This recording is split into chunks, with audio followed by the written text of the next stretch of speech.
Chers amis, nous voici arrivés au 5e dimanche du Carême, habituellement appelé le dimanche de la Passion. Et je vous dois des excuses parce que normalement, il faudrait que l'Église soit entièrement voilée. Elle le sera mardi soir parce que comme mardi matin, il y a une solennité, celle de Saint-Joseph. D'ailleurs, je vous y invite tous à 8h. Elle sera retransmise sur C8. Eh bien, imaginez-vous dès maintenant cette Église voilée. Cette Église qui porte déjà le deuil du mystère que nous allons voir se réaliser, ou plus précisément du mystère dans lequel nous allons, avec toute l'Église, entrer pendant le Triduum pascal qui s'approche maintenant. Les choses se précisent, frères et sœurs. Les choses se précisent et le grand combat, le combat à mort entre le prince de la vie et l'ennemi du genre humain, celui dont il nous dit dans le chapitre 8 de Saint Jean qu'il est homicide dès l'origine de l'humanité, c'est-à-dire qu'il veut la mort de l'homme et qu'il est menteur en même temps, ce grand combat se prépare, ce combat à mort entre le prince de la vie et le prince de la mort. Le combat se précise et si vous avez bien suivi cette montée en puissance des 3 scrutins, nous allons célébrer le 3e ce soir. Le premier, rappelez-vous, nous confessions avec les catéchumènes notre idolâtrie, c'est-à-dire ce qui nous empêche d'accéder à Dieu d'un cœur pur, tout ce que nous mettons entre Jésus, le Sauveur, et toutes nos fausses sécurités qui s'interposent. Et puis le dimanche suivant, eh bien, nous évoquions notre aveuglement, l'aveuglement qui est dû au péché originel, qui est la racine plus profonde dans notre cœur de complicité avec les idoles. Mais il faut aller plus loin encore. Quelle est la cause en nous de cette fragilité, de ce mal qui est le péché originel? Eh bien voilà que Jésus la démasque aujourd'hui, et frères et sœurs, il nous faut la regarder en face. L'esprit qui plane sur les hommes, l'esprit qui les maintient dans une peur lancinante, dans une peur qui colle à leur peau depuis leur conception, eh bien cet esprit a un nom. C'est l'esprit de mort. C'est l'esprit de mort que Jésus vient chasser et dénoncer dans la société, dénoncer dans notre cœur, dénoncer dans notre histoire. Et il veut ce soir, et je vous propose d'entrer pleinement dans ce mystère avec volonté, avec vérité, puis avec une certaine gravité. Je vous avoue que ce soir, je n'ai pas le cœur à sourire et à vous faire des blagues. Parce que cet esprit de mort, si nous regardons les choses en face, il nous concerne chacun très profondément et il concerne notre société comme peut-être jamais il ne l'a concernée. Et il nous faut être courageux et regarder cela. D'ailleurs, c'est votre génération, les plus jeunes, qui a pour mission d'affronter cela. Je veux parler de l'esprit de mort. Comment se manifeste l'esprit de mort dans nos vies? Il y a toutes ces complicités avec une sorte de désespoir, de dépression qui peut nous marquer. Elle est liée aux blessures, aux deuils peut-être qui n'ont pas été guéris dans notre vie. Elle est liée aussi peut-être à certaines pratiques qui font que notre cœur reste à l'ombre de la mort. Certains deuils n'ont pas été faits ou nous restons figés dans le passé. Certains vont même plus loin et c'est très important de vous en confesser, de vous en libérer. Certains ont peut-être eu recours à certaines pratiques comme le spiritisme ou d'autres qui sont des manières en fait de s'incliner devant la mort et de la laisser régner sur nos vies, d'empêcher notre cœur, comme Lazare, de se libérer du tombeau pour sortir. Et peut-être que s'il essaye de marcher, notre cœur, s'il essaye de vivre, il est encore retenu par ces bandelettes qui l'empêchent de marcher. Tout cela, le Seigneur, aujourd'hui, Jésus, le Prince de la vie, veut nous en libérer. Et il y a plus, frères et sœurs. Il y a que cet esprit de mort est en train de manipuler notre société. Il faut le dire. Je suis obligé de vous le dire. J'ai cette responsabilité, vous êtes nombreux. J'ai cette responsabilité grave. Et c'est vrai que ce n'est pas agréable d'éveiller votre conscience à un fait vraiment, j'allais dire, à la limite monstrueux. Avec quelle désinvolture certains nous entraînent dans la mort, nous entraînent dans cette complaisance avec la mort. Vous savez, je vais essayer d'être plus calme que ce matin, mais j'ai du mal en fait, je vous l'avoue, j'ai du mal. Je ne sais pas si comme Jésus il faut pleurer ou crier, ou même peut-être j'ai envie de vomir parfois, la désinvolture avec laquelle un gouvernement, une immaturité, une désinvolture va proclamer constitutionnelle le droit à l'avortement est le même 2 ou 3 semaines après pour des raisons électorales, pour des raisons opportunistes, va nous entraîner dans l'abîme du suicide assisté, appelons les choses par leur nom, et de l'euthanasie, même s'ils prétendent habiller ça de belles expressions qui sont des mensonges. Mensonges, mensonges, mensonges. Mensonges qui cachent une réalité, c'est l'esprit de mort qui plane sur nos vies. C'est l'esprit de mort qui s'inscrit dans nos lois. Le suicide assisté, frères et sœurs, aide à mourir. Je croyais que la fraternité, et on invoque la fraternité avec une indécence incroyable, la fraternité entre les hommes, ça consiste à nous aider à vivre. Et j'espère que toute votre semaine, toute votre journée, vous prenez votre courage à deux mains et vous voulez vivre. Et je le sais, il y a des trésors de vie en vous, il y a des trésors de vie en nous.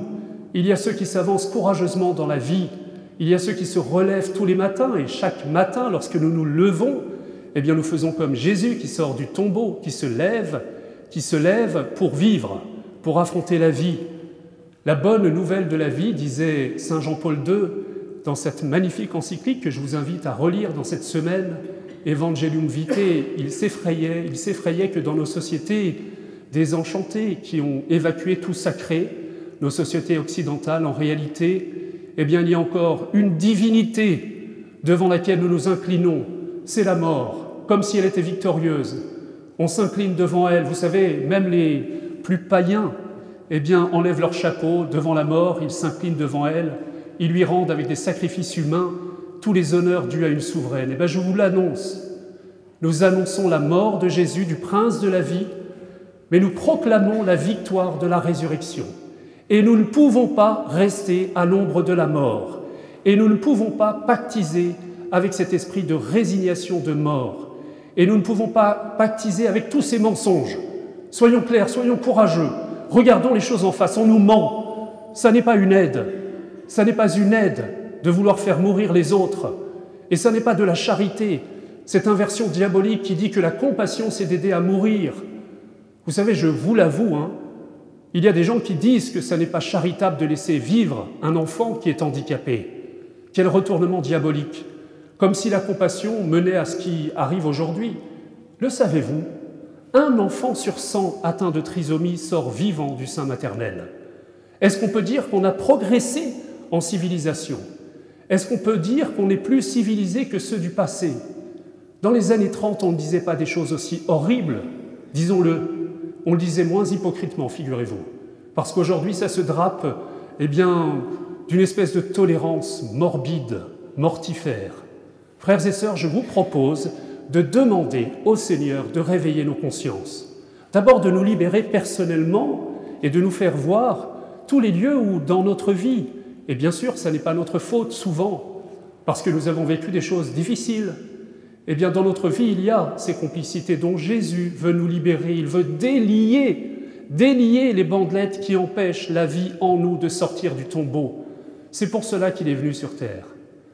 J'aimerais que vous regardiez ce soir le Christ qui pleure devant la mort de son meilleur ami. Le Christ n'est pas indifférent, il ne traverse pas l'épreuve de la mort de manière stoïcienne. Vous savez, quelquefois on se dit, il n'a pas vraiment souffert puisqu'il savait qu'il allait ressusciter et qu'il était le Fils de Dieu. En réalité, c'est faux. Jésus a plus souffert de la mort qu'aucun homme de toute l'histoire de l'humanité. Savez-vous pourquoi? Parce que tout simplement, il n'est que la vie. Il est le Fils de Dieu vivant. Il est la vie en lui-même. Donc il n'y a rien en lui qui ait une sorte d'amitié avec la mort ou de complicité. Contrairement à nous, figurez-vous, parce que nous nous sommes un peu blindés, nous avons pris l'habitude d'en faire un peu la compagne de notre vie. Et il veut nous libérer de cette ombre qui nous accompagne toujours et qui nous retient à l'ombre, loin de la vie que Dieu veut pour nous. Aimez la vie, frères et sœurs, aimez la vie même si vous ne l'aimez plus, aimez la vie même si vous vous découragez. Demandez la force d'aimer, demandez à vos frères de prier pour vous, pour que vous ayez le courage de vivre et d'aider les autres à vivre. Voilà pourquoi nous sommes sur terre. La gloire de Dieu, c'est l'homme vivant. Et je reviens à Jésus. Figurez-vous, Jésus déteste la mort. Elle lui est extérieure, elle lui est étrangère, elle est son ennemie, elle pue pour lui. parce qu'il respire la vie. Vous savez que les pères de l'Église disaient cette chose très intéressante. Ils disaient que ce qui est extraordinaire avec Jésus, ce n'est pas qu'il soit ressuscité en réalité, puisqu'il est la vie en lui-même. Ce qui est extraordinaire, ce qui est étonnant, c'est qu'il est accepté de descendre dans ce tunnel puant de la mort, et pas par plaisir, sachez-le. Il l'a fait pour venir prendre un à un ceux qui gisent à l'ombre de la mort. D'abord ceux qui ont vécu la mort, et ensuite ceux qui vivent le deuil de manière douloureuse, ceux qui d'une manière ou d'une autre ne vivent pas vraiment, parce qu'il veut nous arracher à cet ennemi terrible qui est l'esprit de mort. L'esprit de mort, la culture de mort, disait saint Jean-Paul II, la culture de mort contre laquelle nous devons nous révolter. Je le dis, nous devons nous révolter et nous devons, avant de proclamer l'Évangile c'est la bonne nouvelle de la libération, avant de proclamer la résurrection du Christ, proclamons d'abord, comme disait très bien saint Jean-Paul II, l'Évangile de la vie, la bonne nouvelle d'être vivant, la bonne nouvelle d'être vivant, cette vie si belle, si fragile, cette vie de l'embryon dans le sein de sa mère qui demande, comme une petite flèche, comme une petite flamme qui risque de s'éteindre, d'être protégée par la main paternelle, protectrice d'un père, d'une mère, d'une société qui aide la vie même lorsqu'elle est fragile, à la fin, à la toute fin. C'est le moment où la vie la plus profonde doit émerger. Tous ceux qui ont accompagné des gens en fin de vie le savent. Tous ceux qui, au lieu de se perdre dans l'idéologie, le blabla, le mensonge des discours sophistiques, tous ceux qui concrètement accompagnent et aident à vivre ces moments-là aux plus faibles, aux plus pauvres. Frères et sœurs, il faut décider aujourd'hui de lutter pour la vie, sur tous les terrains, dans votre vie personnelle, autour de vous. Si vous savez que quelqu'un ne va pas bien, si vous savez que quelqu'un... Mais vous connaissez les statistiques. La consommation de psycho-machin bidule chouette, là, la consommation de drogue, on a le record mondial en France. Le suicide, on a le record mondial chez les jeunes. Frères et sœurs, c'est grave tout ça. Et que penser du taux de natalité qui n'a jamais été aussi faible dans toute l'histoire de la France? Ça veut dire que nous n'allons pas très bien. Ça veut dire que nous n'aimons pas beaucoup la vie. Ça veut dire peut-être que on a été convaincus que la vie n'était peut-être pas si belle à vivre. Et ça a une signature. C'est celle de l'ennemi du genre humain qui méprise l'homme, qui méprise Adam et toute sa descendance. Qu'est-ce que l'homme pour que tu t'intéresses à lui, dit Satan à Dieu de toute éternité? Cette désinvolture avec laquelle il veut nous entraîner dans son dégoût de la vie, dans sa désespérance parce qu'il n'a plus d'espoir, il n'a plus d'espérance. Il sait que son lot, c'est la mort éternelle. Alors frères et sœurs, je vous propose, parce que ce soir, l'Évangile est particulièrement fort. Dans la nuit de Pâques, figurez-vous, nous contemplerons le tombeau vide, mais nous n'assisterons pas au moment mystérieux où le Fils de Dieu s'est relevé d'entre les morts. L'instant où la vie l'a emporté sur la mort, dans le tombeau du Golgotha, aucun homme n'en a été témoin. C'est la raison pour laquelle le témoignage, ce sera ceux qui acceptent de ressortir des eaux baptismales vivants, les baptiser dans la nuit de Pâques. Mais c'est comme si Jésus, quelques jours avant sa mort, voulait faire voir et voulait voir lui-même ce qu'il se passe dans le tombeau, dans la personne de celui qu'il aime, de Lazare. Il veut ressusciter cet homme comme il veut nous ressusciter chacun. L'essentiel, ça n'est pas tellement la résurrection du Christ, l'essentiel, c'est la résurrection de Lazare et de chacun des Lazares que nous sommes, et de chacun des Lazares qui sont encore engoncés dans leur tombeau, enfermés derrière une porte d'airain et enveloppés de ces linceuls, de ces lanières qui l'empêchent d'avancer. Frères et sœurs, je voudrais, et je vous l'avoue, je voudrais crier pour tous ceux qui ne crient pas. Je voudrais pleurer pour tous ceux qui ne pleurent pas. Je vous encourage cette semaine, pourquoi pas, à jeûner un peu plus, à prier un peu plus, pour que cet esprit de mort soit chassé de votre environnement, de votre cœur, et aussi que vous preniez votre part à la construction d'un monde, d'une société qui est la vôtre, qui est la nôtre, qui est notre avenir, une société qui embrasse enfin ce beau mystère de la vie, surtout quand elle est fragile, surtout quand elle est fragile, surtout quand elle est pauvre, que nous n'entrions pas, et le pape François Ier va plus loin que Jean-Paul II qui parlait d'une culture de la mort, le pape Jean-François parle d'une culture du déchet. La vie humaine serait un déchet. La vie humaine ne vaudrait pas le coup d'être protégée et elle pourrait être passée par pertes et profits comme un produit de consommation. S'il est décevant, alors on le met de côté. Frères et sœurs, nous ne pouvons pas vivre comme ça. Alors, nous allons le dire tout à l'heure et dites-le fort. Nous annonçons ta mort, Seigneur Jésus, et nous proclamons ta résurrection.